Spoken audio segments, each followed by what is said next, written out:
Rosângela Bianchi, você. Olá, estamos começando o programa Rosângela Bianchi e você. Que prazer imenso estar aqui podendo falar para você.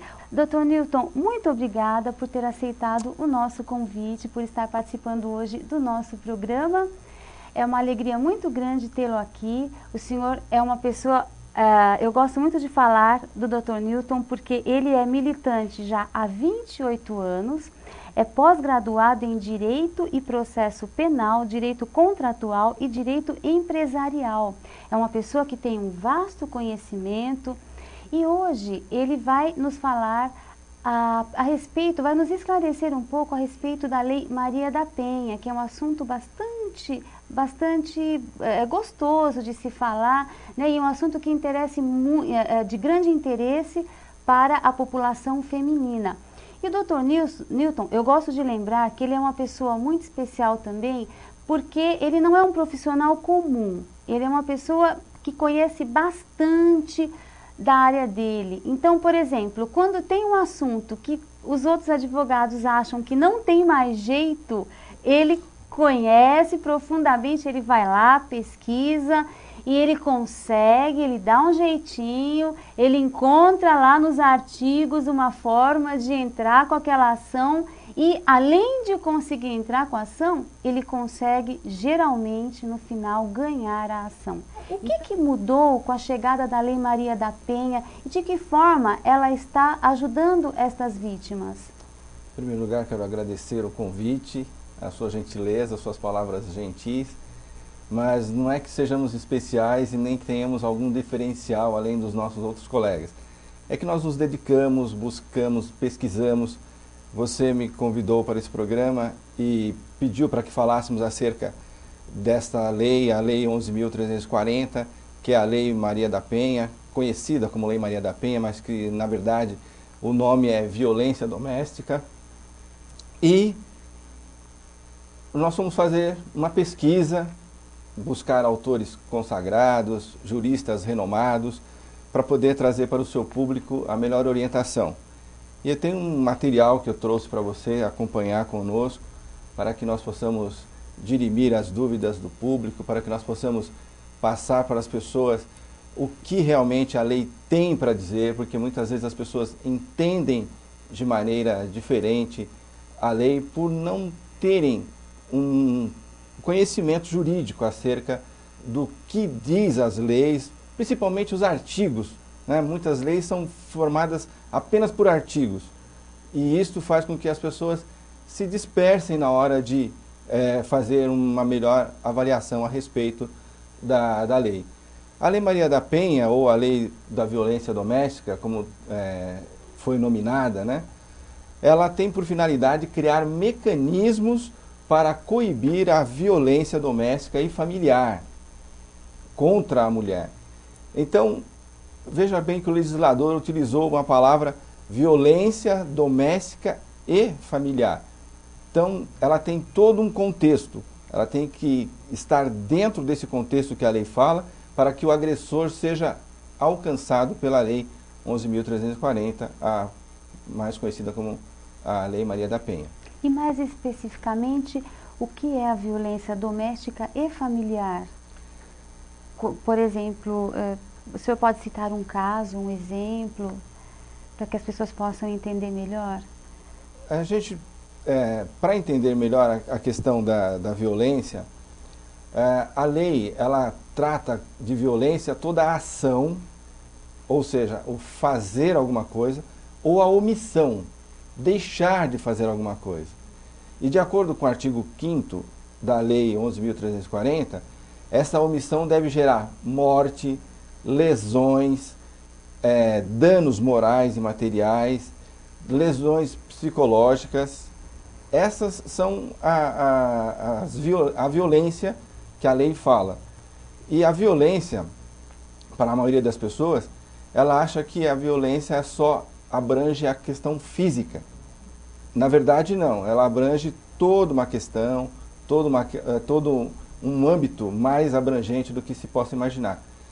Mas o legislador se preocupou com isso. Por isso que ele colocou violência doméstica e familiar contra a mulher. Então, a Lei 11.340, ela só abrange nesses casos. Então, nesse material que eu trouxe para você, você pode perceber que nós destacamos aí o que significa a violência. Em linhas gerais, a violência, como eu disse, é qualquer forma de força física ou moral exercida contra a mulher. Certo? Muitas vezes as pessoas acham que a violência se restringe só ao aspecto físico. Mas, neste caso, como legislador, ele foi bem específico. Violência familiar, né? Ela tem que ter todo um contexto. Essa violência tem que estar doméstica, tem que ser doméstica. E o que significa isso? Por exemplo, a violência ela pode ser doméstica, mas não está inserida num contexto familiar. O que seria isso? Por exemplo, um homem que agride uma mulher com quem ele coabita num quarto de pensão. A violência aí, ela é num contexto doméstico, aonde eles habitam. Mas não existe o contexto familiar, civilmente falando, porque eles não são casados. Pode ocorrer ao contrário. Ela pode ocorrer no âmbito familiar, mas não doméstico. Ou seja, no caso de o pai agredir a filha, que já se casou há muitos anos e que não mora mais com ele. Mas depois de 20 anos vem visitar o pai. Por um motivo ou por outro, eles acabam discutindo e o pai agride a filha. Houve aí um contexto familiar, mas não doméstico, porque ela não habita mais naquele lugar. Aí essa pessoa não é beneficiada pela Lei Maria da Penha. Ela não é beneficiada pela Lei Maria da Penha e o agressor não vai ser alcançado pela Lei Maria da Penha e nem tampouco sofrerá a agravante contida no artigo 61, inciso 2º, letra F do Código Penal, que é o que majora a pena, que deixa a pena mais grave, inclusive limitando a questão do benefício de progressão de regime lá na frente, né? E o que a lei fala na questão doméstica? O que é o domicílio para a lei? O domicílio para a lei é o lugar onde as pessoas convivem, onde que ela tem como seu lar mesmo. É o que a lei civil chama de bem de família, onde a pessoa reside, onde ela fixa a residência. E ali vive com as pessoas como se fosse verdadeiramente a sua casa, o seu local onde ela compartilha todas as seus afazeres, todas as suas coisas com os demais componentes dali. O que a lei aqui nesse caso, ela acaba tendo uma certa dificuldade de entender, é que para a questão penal, o domicílio ele é mais abrangente. Mas para a Lei Maria da Penha, ele é tanto mais restrito. Tem que haver realmente a convivência, tem que haver realmente a questão de pessoas que tenham vínculos familiares, civis ou naturais. Então, por exemplo, aquela mulher que é agredida no supermercado, por exemplo, por um homem, ela não está enquadrada nessa lei. Ela pode ser até abrangida pela essa lei, só que ela não terá os benefícios que a lei dá e nem o agressor será apenado com a majorante do artigo 61, inciso 2º, letra F do Código Penal. Ela pode ser abrangida, só que não com as benesses que a lei dá para ela. Tá certo. E antigamente a convenção, ou melhor, antes da lei ser promulgada, a matéria era regulada por convenções. Como eram essas convenções? Foram duas convenções. A primeira convenção é a convenção que comumente denominou-se de Convenção de Belém do Pará, que foi a primeira delas, que foi em 1994, que depois ela foi promulgada pelo Decreto-Lei 1973 de 96, e ela cuidava particularmente da violência no âmbito geral. Ela não era muito restrita à questão familiar, era mais no âmbito geral, era mais voltada para as demais áreas da vida cotidiana. Porque era uma coisa incipiente, estava tudo começando, e visavam se proteger, mas ainda não sabia exatamente qual era o bem a ser tutelado pela lei. Né? Depois tivemos a Convenção sobre a Eliminação de todas as formas de discriminação contra a mulher. Essa daí já foi em 2002 e foi promulgada pelo Decreto-Lei 4377 de 2002.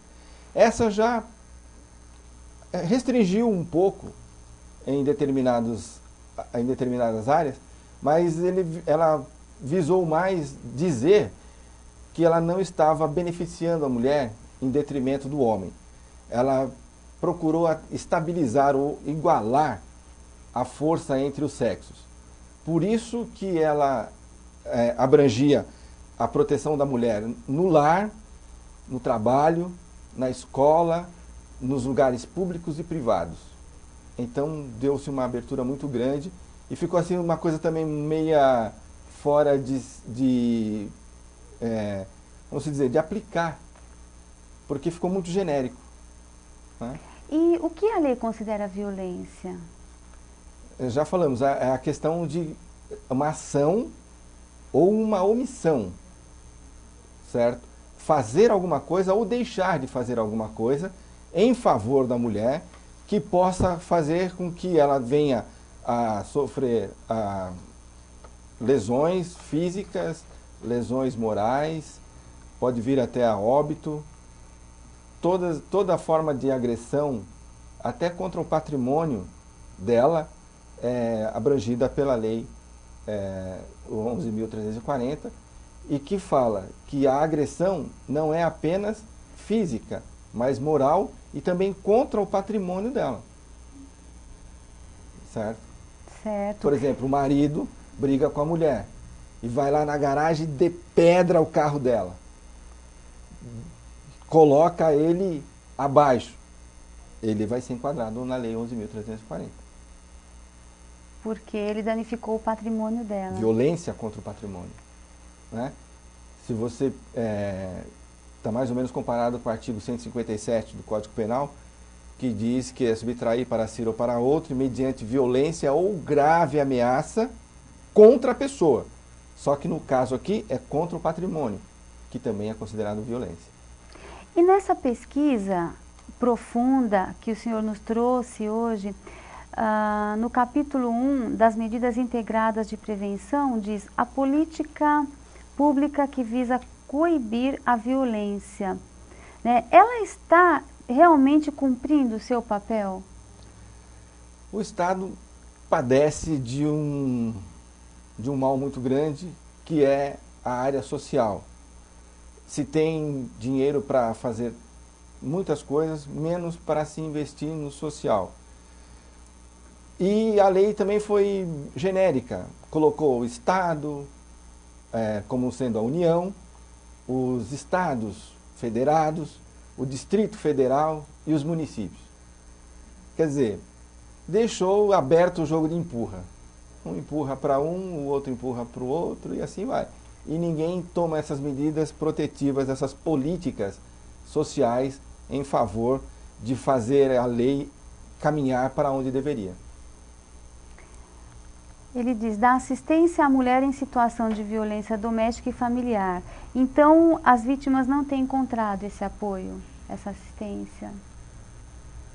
Falta, como eu disse, estrutura do Estado. Né? Se você for mais à frente, você vai ver que ele fala lá no artigo 9 dessa assistência e fala que o juiz deve determinar um prazo para a inclusão da mulher nos programas que o governo cria, que deveria criar. Então, se o governo não cria os programas, o juiz não tem como cadastrar ela no programa. Conclusão, ela fica sem o amparo que a lei deu a ela. Essas poucas unidades que a gente conhece, que abrigam as mulheres que são vítimas constantes de violência por parte de seus companheiros, são ministradas por ONGs. A grande maioria são ministradas por ONGs, porque o Estado não tem estrutura para fazer a parte social, como eu falei. Tem uma observação que eu fiz. A secretária especial de Política para as Mulheres, Nilceia Freire, afirmou recentemente num programa Bom Dia Ministro, gravado em Brasília, que morre quem não procura ajuda. Mas essa afirmação, ela não é tão real assim, em face ao caso daquela cabeleireira de Minas Gerais, que sofreu violência por muito tempo por parte de seu companheiro, fez vários boletins de ocorrência e infelizmente foi morta com vários tiros, né? Então, e aqui também, na pesquisa que o senhor nos trouxe, diz no capítulo 3 do atendimento pela autoridade policial, artigo 10, na hipótese da iminência ou da prática de violência doméstica e familiar contra a mulher, a autoridade policial que tomar conhecimento da ocorrência adotará de imediato as providências legais cabíveis. Então, parece que é uma coisa que está muito no papel, mas ainda não está realmente sendo colocado em prática como é necessário, né? A gente não vê uma seriedade e uma atenção como deveria ser dado para essas vítimas. Então, no caso dessa moça, dessa cabeleireira que morreu dentro do seu salão de beleza em Minas Gerais, né, já tinha feito vários boletins de ocorrência. Nesse caso, de quem é a culpa? Da polícia ou da justiça? Na verdade, a gente não tem conhecimento se a autoridade policial fez o que a lei manda, o que está prescrito no artigo 12 da lei. E esse artigo que você acabou de ler, ele é um artigo totalmente desnecessário para a lei, por quê?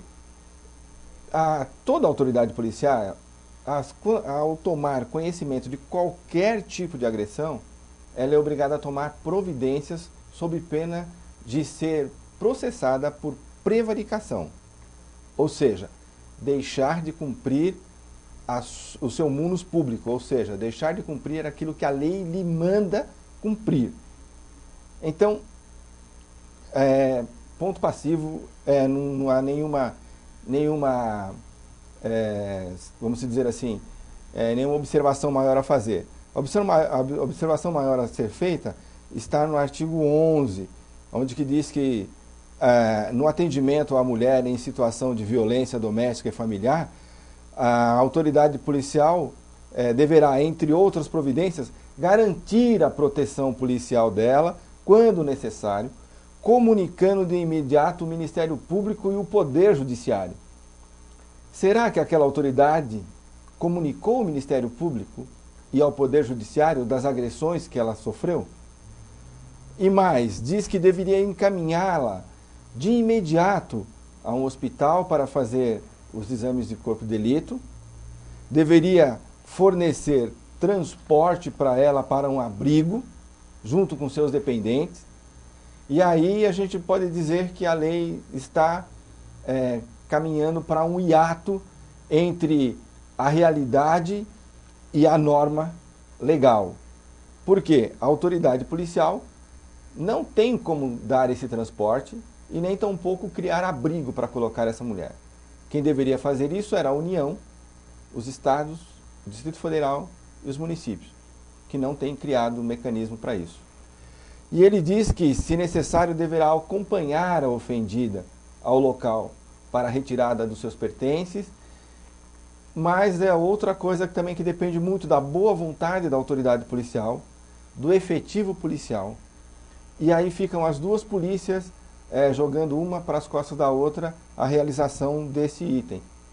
A polícia militar se esquivando pelo fato de fazer a parte ostensiva da segurança, e a polícia civil por dizer que é uma polícia judiciária incumbida de fazer a parte judicial, que nesse caso da cabeleireira não deve ter feito da forma correta como dita a parte processual da lei.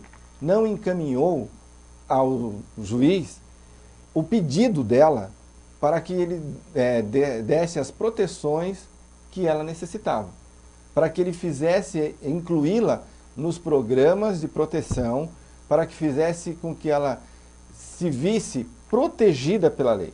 Embora considera-se uma utopia a lei, porque até as autoridades, judiciário, não têm tido a proteção da polícia. Juízes ameaçados pelo crime organizado não têm tido essa proteção. Então é difícil nós dizermos ou exigirmos que a polícia faça essa proteção para uma cidadã comum, uma cidadã do povo. Agora, doutor, quando a vítima se vê prejudicada, por exemplo, quando o boletim de ocorrência não é investigado e não vira inquérito, como é que a vítima deve proceder neste caso? Aí houve uma negligência por parte da autoridade policial. Mas o que ocorre? Até você intentar uma ação contra o Estado, e o Estado tem todo o mecanismo judiciário a seu favor. O Estado, todos os prazos do Estado são contados em dobros. Os prazos para nós de 5 dias, para o Estado é de 10. Os prazos de 15 dias para nós, do Estado é de 30. Sem contar com os pedidos de prorrogação e devolução de prazo, que sempre que o Estado pede, são deferidos pelo juiz. E quando nós pedimos, não são deferidos.